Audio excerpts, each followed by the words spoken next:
നിൽക്കുകയാണ്. ഞാൻ ആ കൃഷിഭവനെ വേറെ ഒന്ന് പോയതേ, എൻ്റെ മേല് മുഴുവൻ ചേറും ചളിയൊക്കെയാണ്. അതും കൊണ്ടാണ് ഞാൻ ആ കൃഷിഭവനിൽ പോയത്. അവിടെ ചെന്നപ്പോഴല്ലേ ഓര് എന്നോട് പറയണത് നിങ്ങളിങ്ങോട്ട് കയറണ്ട, പിന്നെ ഇത് എന്തിനുള്ളതാണ്? അല്ല, നിങ്ങളൊന്ന് ആലോചിച്ച് നോക്കി. ഈ കൃഷിഭവനിൽ നമ്മൾ കൃഷി ചെയ്തിട്ടാണ് ഓര് അവിടെ കുത്തരുന്ന് ഈ കായ് മുഴുവൻ ഉണ്ടാക്കുന്നത്. ഞങ്ങൾ പാടത്തും പറമ്പിൽ ഇറങ്ങിയില്ലേ പിന്നെ എന്തിനാണ് ഈ ഇതൊക്കെ? ഞാനൊരു അപേക്ഷയും കൊണ്ട് ചെന്ന് എനിക്കെൻ്റെ പെൻഷന് അല്ലെങ്കിൽ വേറെ എന്തെങ്കിലും ആവശ്യത്തിനല്ലല്ലോ അവിടെ ചെന്നത്. ഒരു കൃഷി സഹായത്തിന് എന്തെങ്കിലും ഒരു ചില്ലറ കിട്ടുകയാണെങ്കിൽ അതും കൊണ്ട് തന്നെ ഞാൻ എൻ്റെ മക്കളെയും കുട്ടികളൊക്കെ പോയിട്ട് അവിടെ ജീവിച്ചോളൂ. അപ്പോൾ ഇവർക്ക് ഇതെന്താ? ഇവർക്ക് നേരെ ഇങ്ങനെ പൈസ കിട്ടണം. ആ പേപ്പർ എടുത്തോളി, ഈ പേപ്പർ എടുത്തോളി, ഒപ്പിട്ടോളി, കൊടുത്തോളി. ഇതെവിടേക്ക് വെച്ചിട്ട് പായണ കാര്യം ഒരു പറഞ്ഞേ അല്ലേ? ഇന്നലെ എൻ്റെ കുട്ടി ചെന്ന് ഏതൊരു വീട്ടിൽ ചെന്ന് കയറി ചോദിച്ച്, അതല്ലല്ലോ എടുത്തുതരാൻ പറഞ്ഞ്. പെണ്ണ് അന്വേഷിച്ച് പോയി. ഓന് ഗവൺമെൻറ് ജോലി വേണം. ഈ ഗവൺമെൻറ് ജോലിയുള്ളവർ മാത്രം കെട്ടിയാൽ മതി ഇപ്പോൾ ഈ നാട്ടിൽ. അല്ല, എൻ്റെ മക്കളിങ്ങനെ ഇങ്ങനെ നിറഞ്ഞ് കണ്ടോട്ടെന്നാണ് നിങ്ങൾ പറയണേ. ഞാനവിടെ ചെന്ന് ഓരോട് ഒരുപാട് വട്ടം ചോദിച്ചതാണ്. അപ്പോഴൊന്നും ഓർക്ക് കണ്ണ് കീറുന്നില്ല. ഓല് ഗവൺമെൻറ് ജോലിയുള്ള കുട്ടികൾക്ക് മാത്രം കൊടുക്കുള്ളൂ. എന്നാൽ ഗവൺമെൻറ് ജോലിയുള്ളവർ വന്ന് പാടത്ത് പണിയെടുക്കട്ടെ, പാടത്ത് ചേറിലും പണിയെടുത്ത് ഉണ്ടാക്കട്ടെ പായി.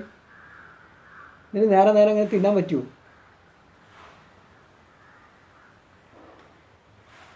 ഇല്ലേ? ഇതൊന്നും ആലോചിക്കേണ്ട കാര്യമല്ലേ?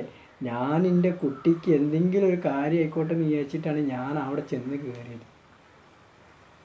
ഒരു പേപ്പർ ഒപ്പിടാൻ വേണ്ടി ചെന്ന് അത് കിട്ടിയിട്ടാണ് എനിക്ക് അവിടെ വില്ലേജിൽ കൊണ്ട് കൊടുക്കണമെങ്കിൽ. വില്ലേജിൽ നിന്ന് അവിടെ നിന്ന് ഇങ്ങോട്ട് ഓടിച്ചതാണ്. അത് റെഡിയാക്കി കൊണ്ടുവരിക, ഇത് റെഡിയാക്കി കൊണ്ടുവരികയെന്നാണ്. എത്ര വട്ടമാണ് ഞാൻ കയറി ഇറങ്ങിയത്. ഓൽക്കതൊന്നുമില്ല. ഒരു നേരം 10 മണിയാകുമ്പോൾ വരും, ഒരു മൊബൈൽ നോക്കി അങ്ങനെ കുത്തിരിക്കും. എവിടെയെങ്കിലും ഉണ്ടാകും ഇങ്ങനത്തെ മനുഷ്യന്മാർ. വേണ്ട, എനിക്ക് കൃഷി വേണ്ട, ഒരു കുന്തും വേണ്ട. എൻ്റെ കാല് ചോരടിച്ചാലും വേണ്ടില്ല, കൈ ചോരടിച്ചാലും വേണ്ടില്ല. ഓർക്ക് നേരത്തിന് അങ്ങനെ തിന്നാൽ കൃഷിഭവൻ, കൃഷി എന്നാൽ പേര് വെട്ടിയണ്ട എന്തെങ്കിലും ഒരു പേരിട്ടിടോർക്ക്. അതുപോലെ അവിടെ ചളി കയറി, ഒരിൻ്റെ കാലുമല്ല ചളിയായി, അവിടെ തുടച്ചെടുക്കണം, ഇവിടെ കഴുകി കൊടുക്കണം. ഇതൊക്കെ ആരോടും പറയാൻ പറ്റുമപ്പോൾ? ഇത് ഞാനിത് പൊട്ടിക്കറിയാൻ ഞാൻ പെണ്ണമെന്നല്ല, എനിക്കിൻ്റെ വിഷമം ഉള്ളിലുണ്ട്. എൻ്റെ മുഖത്ത് സങ്കടം വരില്ലല്ലോ എന്ന് പറഞ്ഞിട്ട് അതൊന്നും ഇതിന് പറഞ്ഞ കാര്യമല്ലത്. അറപ്പാ തോന്നണം ഇപ്പോൾ ഓരോരുത്തർ ചെന്ന് കയറണമെന്ന്.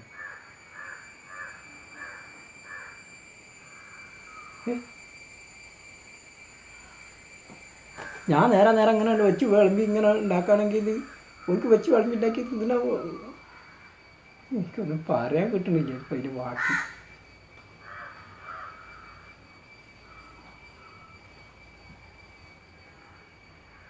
വിഷമം കൊണ്ടാണ് ഈ പറഞ്ഞുണ്ടാക്കുന്നത്. എത്ര വട്ടം കയറി ചെന്നതിന് പോലെ മുന്നിൽ ഞാൻ ആരൊക്കെ കയ്യും കാലും പിടിച്ചിട്ടാണ് ഞാനിതൊക്കെ ചെയ്തുണ്ടാക്കുന്നത്. ഓൽക്കണൊക്കെ വലിയ വിചാരമുണ്ട്. അതൊക്കെ നിങ്ങളെ ബാങ്കിലേക്ക് കണ്ട് അയച്ചനല്ലോ പൈസ, അതിനെടുത്തൂടെ? ഏതിനെടുത്തു കഥ ഓല് പറയുന്നത്? എന്നാൽ ബാങ്കിൽ ചെന്നാൽ ഓൽക്കുണ്ടൊരിത്. ഓല് വലിയ മലയാളിമാർ വരും, നോട്ടിട്ട് ഇങ്ങനെ ഉണ്ടാക്കി കൊണ്ടുവരും. അതങ്ങനെ ഇടും വാങ്ങും. ഓല ഇടയിൽ ഇപ്പം നമ്മൾ ഈ ഒരു കീറിയ മുണ്ട് ഷർട്ടിട്ടാണ് കയറി ചെന്നാൽ ആരെയും അത് തിരിഞ്ഞു നോക്കും. ഇതൊക്കെ നാട്ടു നടപ്പാന്നാണ്. എന്ത് നാട്ടു നടപ്പ്? ഒരു നാട്ടിൽ അങ്ങനെ നടത്തിക്കുക, അതന്നെ ഈ നാട്ടു നടപ്പ്. നാട്ടിൽ നെട്ടോട്ട് അങ്ങനെ നടന്നു പോവുക. ഒരു നല്ല ചെരുപ്പുണ്ട് കാലിന്, അതിട്ട് നടക്കാനുള്ളൊരു വകുപ്പുണ്ട് നമുക്ക്. ഞങ്ങളിത് പൊരി വെയിലും കൊണ്ട് അങ്ങനെ പാടത്ത് പൈക്കളയും മൂരികളെയും പോലെ ഇങ്ങനെ കിടന്ന് വെയിലുണ്ട് പണിയെടുക്കുക. ഒരു എസിയിൽ കുത്തുന്ന അങ്ങനെ കായ് എങ്ങനെ എണ്ണി വാങ്ങുക. ഇതൊന്നും കുണം പിടിക്കുന്ന ഒരു കാര്യമല്ല. ആരോട് പറയാനാ? പൊട്ടണ മുന്നിൽ വേദം ഓതുക എന്നുള്ളൊരു സംഭവം തന്നെ. നമ്മൾ നേരം വെളുത്ത് വൈകുന്നേരം ആവോളം പണിയെടുത്ത് ഇങ്ങനെ ഉണ്ടാക്കുക. അതൊന്നും ഒരെണ്ണത്തിലില്ല.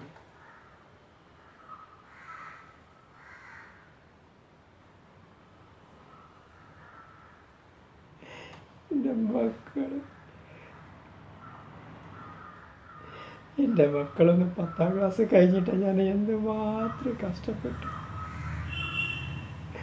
ഒന്ന് 10 പരീക്ഷ എഴുതി എന്തെങ്കിലും എവിടെയെങ്കിലും ഒരു പേപ്പർ നന്നാക്കി എൻ്റെ കുട്ടികൾക്ക് ഒരു ജോലി വാങ്ങിക്കൊടുക്കാൻ എന്നെ കൊണ്ട് കഴിയണില്ല.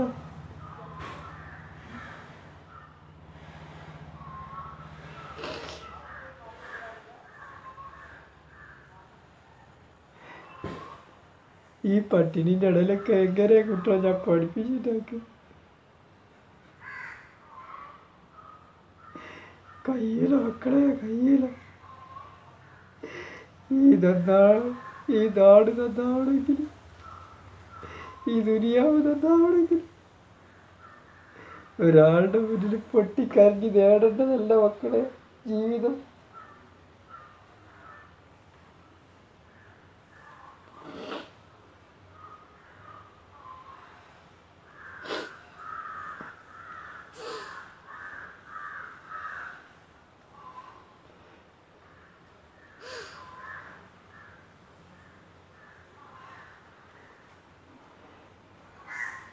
നാല് നേരം തിന്നാൻ കിട്ടുന്നില്ല.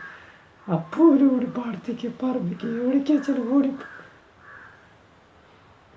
ഞങ്ങൾ കുറച്ച് ആൾക്കാർ കിടന്ന് പട്ടികളെ പോലെ പണിയെടുക്കുന്നതുകൊണ്ടാണ് നിങ്ങളൊക്കെ 4 നേരം മുട്ടി.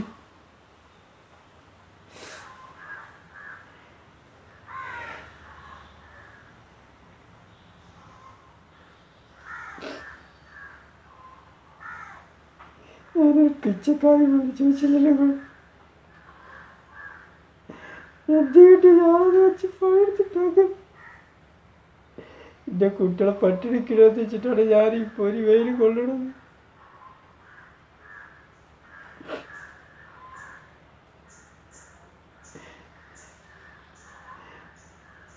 ഇന്നലെ ബാങ്കിൽ നിന്ന് ഇറക്കി വിട്ടു.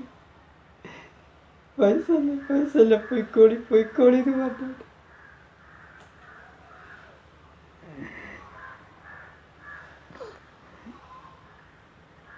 ഞാൻ ഓനടുത്ത് നോട്ട് കെട്ടൊന്നും കൊണ്ടുപോയിട്ടില്ലല്ലോ എനിക്ക് ചെന്ന് ചോദിച്ചു വാങ്ങാൻ.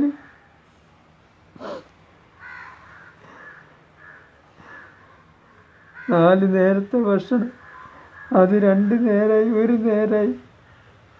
ഇനി ഒന്നുമില്ല. ഇനി ജീവിതം തന്നെ മുന്നോട്ട് പോകാൻ വയ്യ.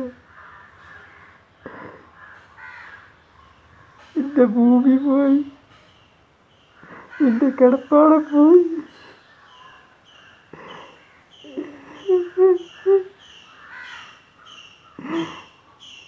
എൻ്റെ കുട്ടികളെ ഭാവി.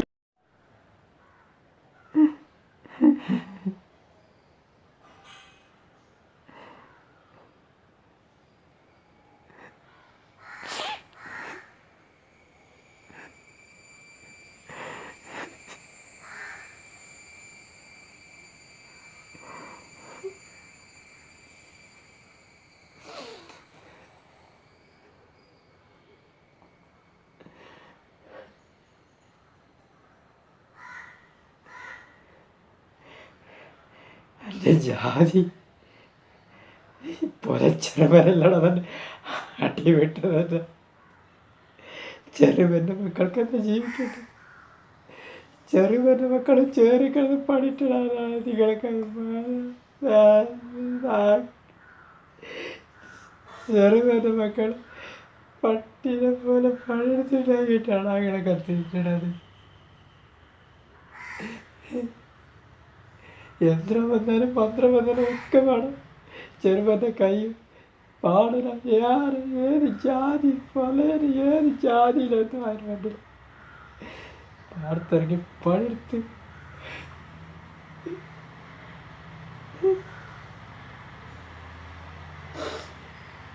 അതിന് കിട്ടണതല്ലടാ ഇങ്ങളൊക്കെ തിട്ടണത്. പിന്നെ എന്തിനാണ് ഇങ്ങനെ ഇങ്ങനെ അനുശോചിച്ചു കിട്ടത്?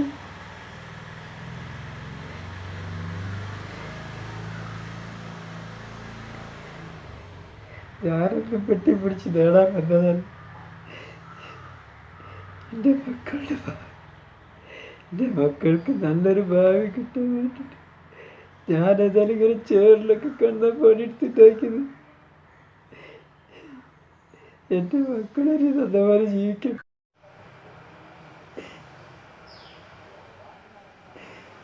കറുത്തോനും വെളുത്തോനും ഒന്നില്ല കേട്ടോ. ഈ കറുപ്പ് ഞങ്ങൾക്ക് കിട്ടിയതാണ്, ഞങ്ങളുടെ അധ്വാനം കൊണ്ട് കിട്ടിയതാണ്. അത് വിരലും തുമ്പത്ത് കുത്തി കളിക്കണ കണക്കല്ലെന്ന്.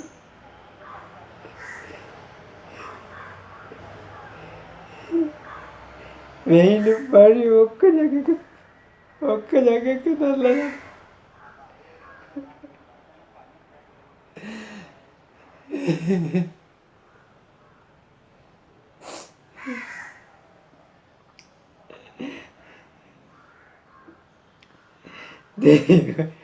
ദൈവത്തിന് മാത്രമേ അറിയുള്ളൂ മക്കളെ.